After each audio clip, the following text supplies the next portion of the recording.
I spent 11 months developing a pitch that would save my company $3 million annually. I rehearsed it in my bathroom mirror, I fine-tuned every slide until 2 in the morning, and then I watched my director present it word for word to the executive board while I sat in the audience, completely frozen, as she accepted a promotion that should have been mine. I started at Meridian Logistics as a supply chain analyst right out of grad school. For 6 years, I climbed. I earned certifications, I volunteered for every nightmare project nobody else wanted. By year 5, I was the unofficial go-to person for crisis management in our department. My director, Vanessa, had been there for 12 years. She was polished, politically savvy, and knew exactly whose hand to shake at every company event. She smiled a lot. People loved her. I respected her. At first. The trouble started when our VP of Operations, Robert, announced he was retiring. Everyone knew the position would open internally first. It was between Vanessa and 2 other directors from different regions. But there was a catch. Robert wanted fresh ideas. He announced that anyone, director level or below, could submit a proposal for operational improvements. The best proposal would heavily influence who got promoted. I saw my chance. For 11 months, I poured everything into developing what I called the integrated routing protocol. Our company hemorrhaged money on inefficient delivery routes. Trucks ran half empty, warehouses operated on outdated schedules. I crunched the numbers obsessively.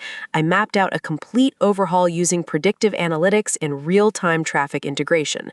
The savings? $3.2 million annually. I had the data. I had the projections. I had everything. I made one critical mistake. I trusted Vanessa. She'd always been supportive of my career. She wrote my recommendation letters. She mentioned me in leadership meetings.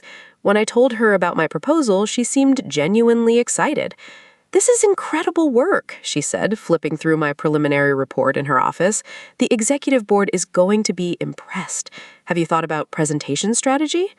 I hadn't. Numbers were my strength, not public speaking. "Let me help you," she offered. "I've presented to the board dozens of times. I know what they respond to. Send me your full deck and I'll give you feedback." I was grateful, relieved even. I emailed her everything that night. The slides, the data models, the implementation timeline, every single piece of my 11 months of work. For 2 weeks, I heard nothing. I sent follow-up emails. She was swamped, but promised to get back to me. Then Robert's assistant sent out the calendar invite for the executive presentation day. My name wasn't on the presenters list. Vanessa's was. I assumed it was an administrative error. I walked to her office that afternoon, my stomach tight with a feeling I couldn't name yet. "Vanessa, I think there's been a mix-up. I'm not on the presentation schedule for Friday." She didn't look up from her computer. "Right, about that. I've been thinking, and I really feel like this proposal needs more senior sponsorship to land properly with the board. I'm going to present it as a departmental initiative." "A departmental initiative?" She angled her head. "It's still your work. I'll make sure you get credit in the implementation phase, but Robert and the board need to see leadership endorsement. You understand." I didn't understand, but I was 26 at the time, still naive enough to believe people meant what they said. "Will I at least be in the room to answer technical questions?" "Of course." She finally looked at me, smiled. "You'll be right there." Friday arrived. I dressed in my best suit. I printed backup copies of my data in case the board had questions. I walked into that conference room feeling nervous, but proud. Then Vanessa began her presentation. My presentation. Slide for slide, word for word.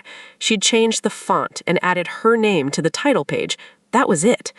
I sat in the back row, unable to move, unable to speak. The board members nodded along, impressed. Robert asked about implementation timelines. The exact timelines I'd calculated at 2 in the morning on my kitchen table. Vanessa answered flawlessly because she'd memorized my answers. "This is exactly the kind of forward-thinking leadership we need," Robert said. "Vanessa, you've really outdone yourself." She thanked him graciously. She never once looked in my direction. After the presentation, I cornered her in the hallway. "You said I'd get credit. You said this was departmental sponsorship. You didn't mention me once." Her smile didn't waver. "I mentioned the team contributed. That includes you. The team? I built this alone. You know that. Do I? She tilted her head. Because I don't see your name anywhere on these materials. I see my name as the director who developed this initiative. I felt like the floor had dropped out beneath me. This is theft, I whispered. This is business. She walked away.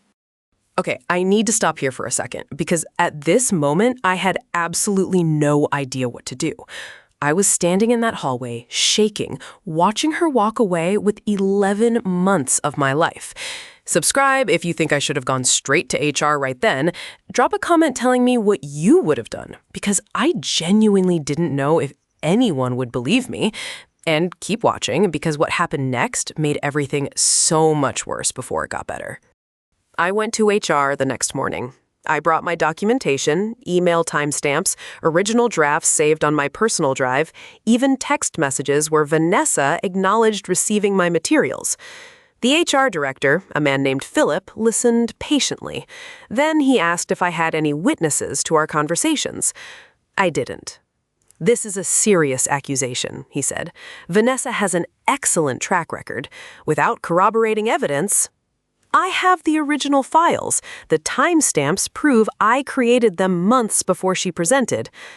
Files can be copied. Timestamps can be manipulated. He sighed. Look, I'm not saying I don't believe you, but these situations are complicated. Let me look into it. He looked into it for 3 weeks. Then I received an email. The matter had been reviewed, and there was insufficient evidence to support the claim of intellectual property misappropriation. Vanessa got the VP promotion the following month. I thought about quitting. I drafted resignation letters, but something stubborn in me refused to let her win that easily. So I started building my case differently. I requested access to the shared drive logs through IT, casually, mentioning a separate project. The IT manager, a woman named Priya who'd worked with me on system audits, was helpful. She pulled the access logs. Vanessa had downloaded my folder exactly once, the night after I emailed her the presentation. Then I did something that probably crossed a line.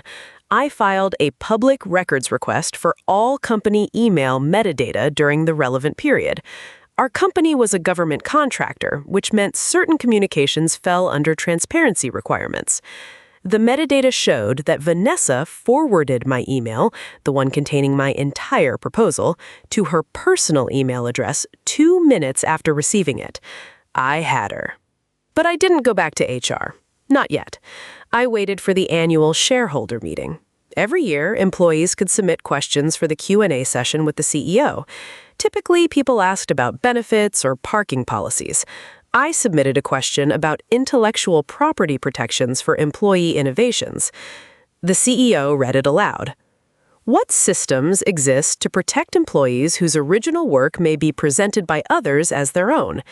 He gave a standard answer about ethics policies and open-door HR practices. I raised my hand. Thank you for that, I said, standing. My voice was steady, even though my hands weren't. But what happens when HR dismisses the complaint and the person who stole the work gets promoted to VP based on that theft? The room went silent. I continued. I developed the integrated routing protocol over 11 months. I have documented proof, timestamped files, email metadata, and access logs showing that Vanessa Chen downloaded my work, forwarded it to her personal email, and presented it as her own creation. This proposal was valued at $3.2 million in annual savings, and I was told there was insufficient evidence. I could see Vanessa across the room. Her face had gone white. The CEO asked me to meet with him privately after the session. That meeting lasted 2 hours. I presented everything. He brought in the chief legal officer. They brought in Priya from IT to verify the access logs.